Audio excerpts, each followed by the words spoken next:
Welcome to Real Conversations.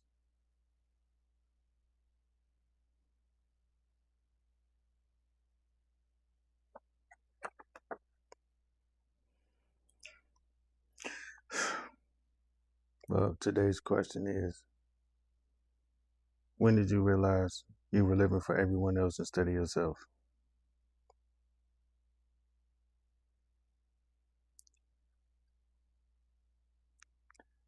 Honestly,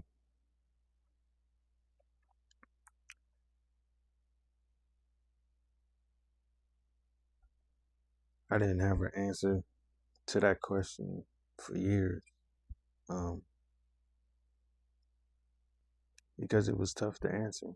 And I actually really genuinely didn't have an answer. Um, the moment I realized I was living for everyone else instead of myself is when I got divorced. When my divorce happened, I found myself in a space by myself. Honestly, yeah, I was lonely. Uh, I had a lot of things running through my mind. I had plenty of time to sit in my own thoughts and just think about everything that went on throughout the years. Like, it was just like I was neglecting myself in every which way just to pretty much please other people. Pretty much, I just said forget myself because I was trying to fulfill just everyone else's um, perceptions, um, requests. It was like the more that I did that, the more I was just losing myself, and I felt me slipping away from me. I don't know if that makes sense, but that's what it felt like. Like I felt me slipping away from me, and I felt like there was really nothing that I can do about it at the time. Because, like I said, at the time I was married, and I was just trying to, make everything look good from the outside looking in. That was my whole thing. Make everything look good from the outside looking in. So with somebody on the outside, they look at my marriage, they look at it and see, are they such a happy family, such a happy couple, stuff like that. That's what I was focused on. That was my main goal. Um, but the thing that got me is like after everything was all said and done, that's when I was just sitting around, just looking around, was just really thinking about all the times that I said forget me. Like I wasn't even important at all. That's how I was treating myself. Like I was the least important person out of everybody. Not trying to sound selfish, not trying to make it seem like everything was supposed to be about me because it wasn't. But at the end of the day, when I started looking back through all the years, I was just realizing how I wasn't meeting my own needs. None of my needs were being met. And it just became a point to where I didn't care. Or I just felt like it wasn't important.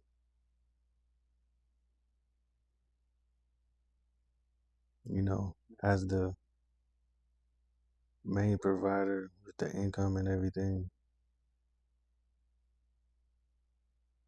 I was out there operating unhealthy mentally. I didn't have nobody to talk to, honestly.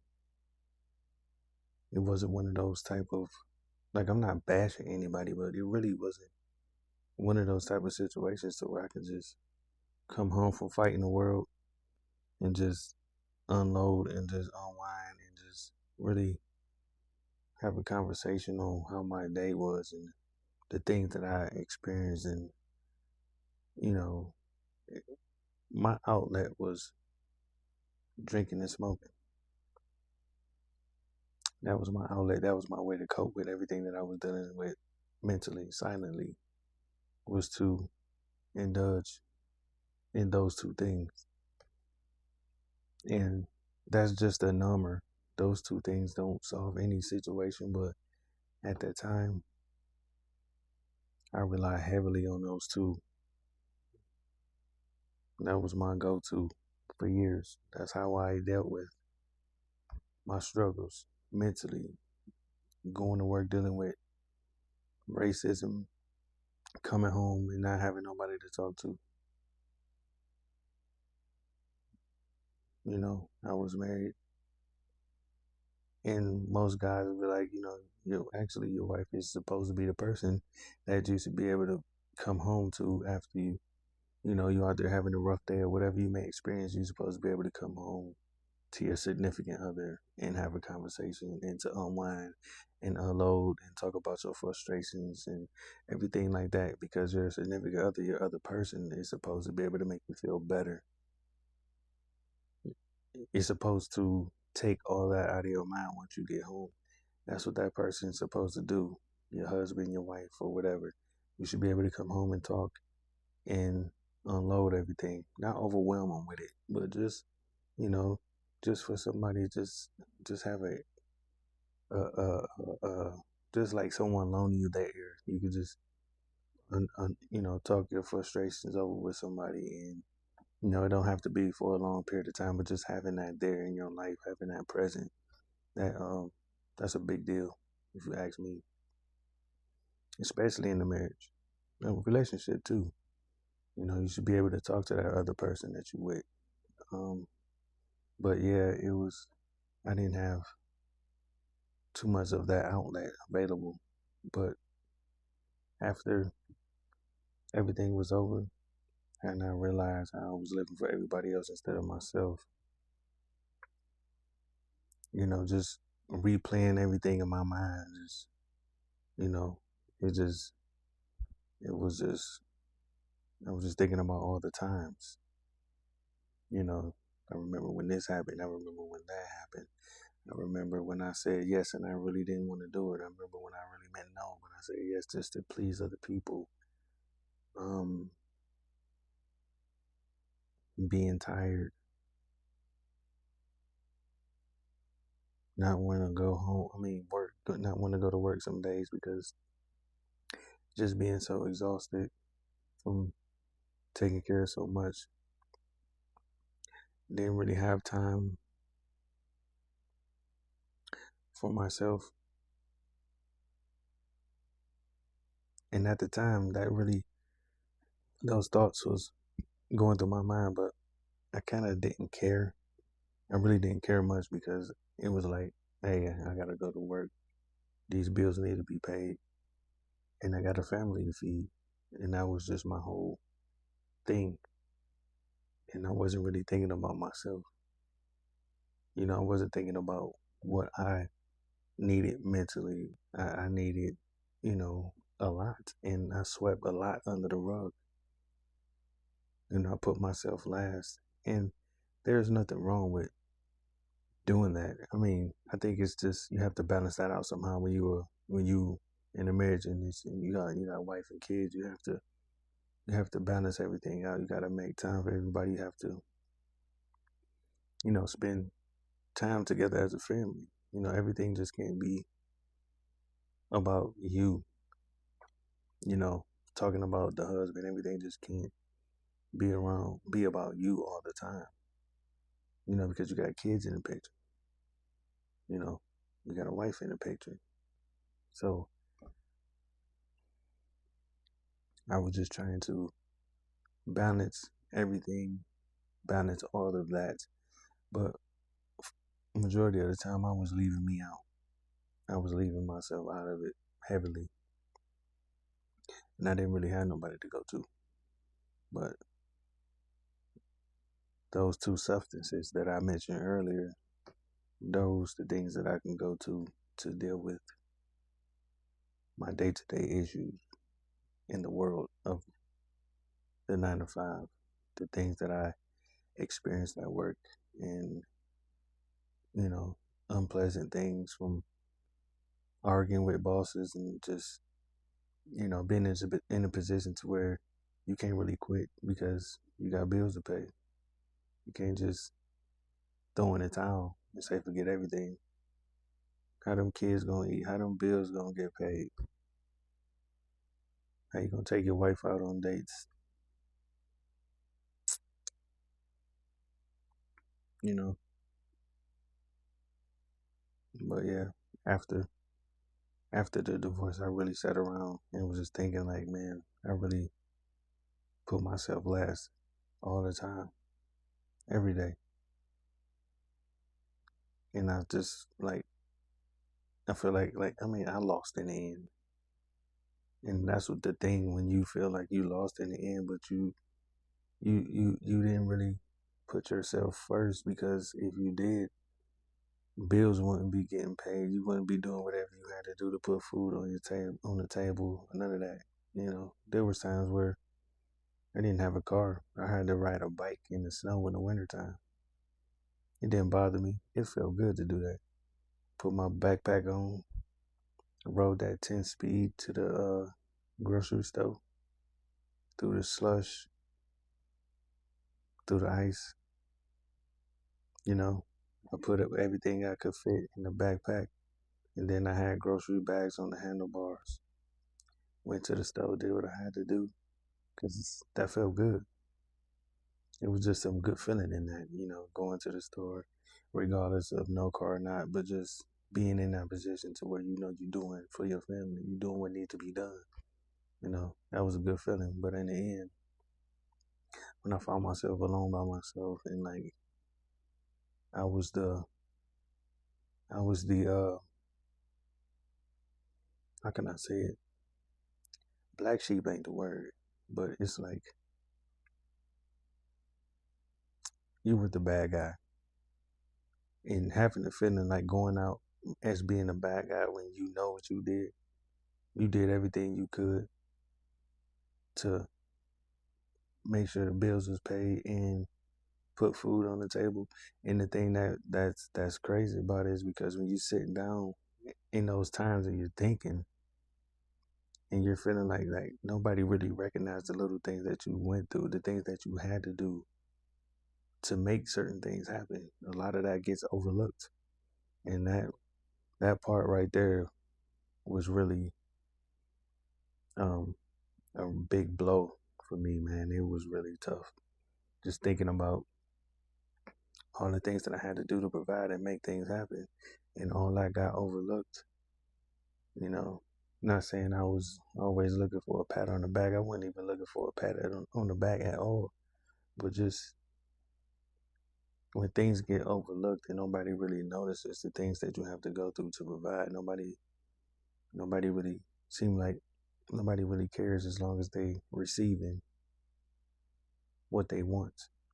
Nobody's really looking at what it takes to get those things done, to pay those bills, to bring that food in the house, you know, for it to be served on the table.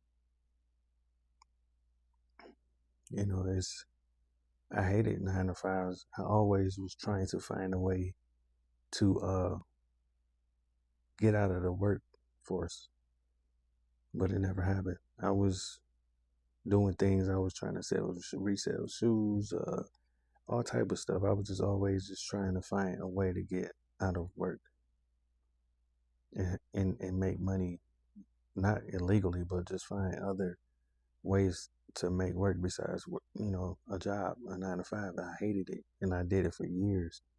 That was the discipline part. I did it for years because I knew what I had to do. I had bills to pay and I had a family to feed, so I did what I had to do. But I hated doing that. I hated doing that. I did that, man. Just 12 years straight of doing something that you cannot stand, that you absolutely hate, and to be in the situation after a divorce, sitting by yourself and just thinking about all that time you sacrificed, all that time you feel like you wasted, and you just sitting here in the space alone, everybody gone, and you the enemy.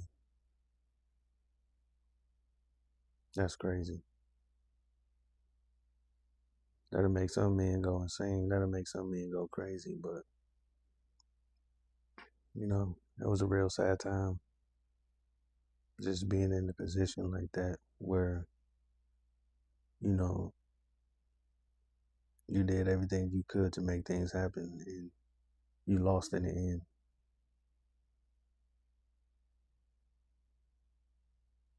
It's like being left behind, taken advantage of. That's what it kind of feels like in the end when you're in a situation like that. When you did all you could in a marriage, but then the divorce happens and it's the end of it. But you are the enemy after everything.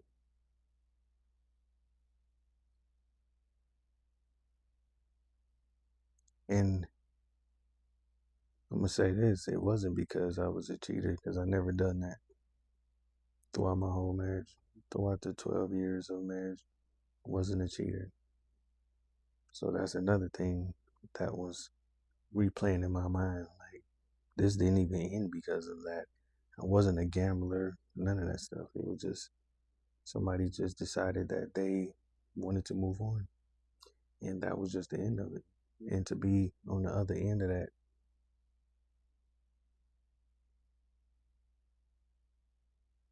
and treated like you was such a terrible person,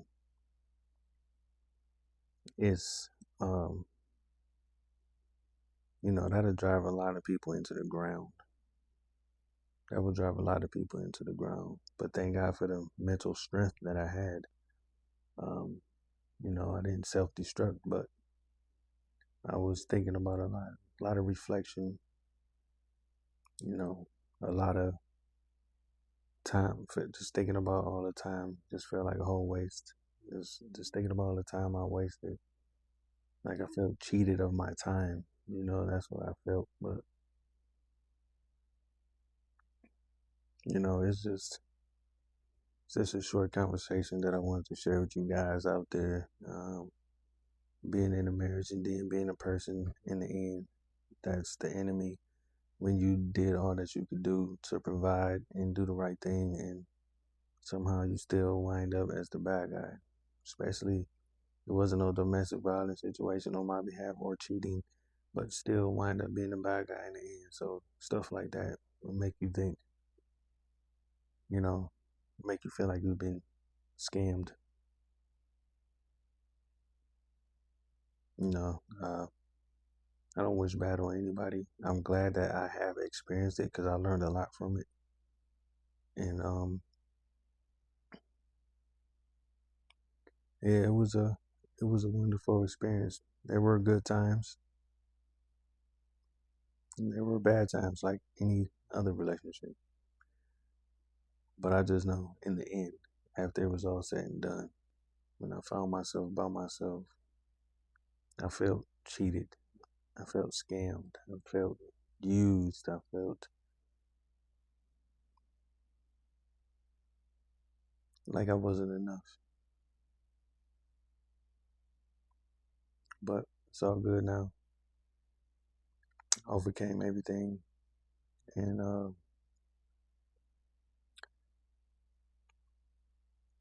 I'm a firm believer that everything happens for a reason. Like I said, I learned a lot and I'm a whole different, better person because of it. Yep. Now, I want to ask you a question. When did you realize that you were living for everyone else except yourself?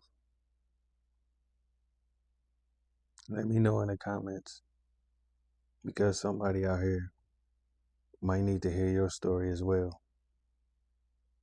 in order to help them get through whatever they may going on.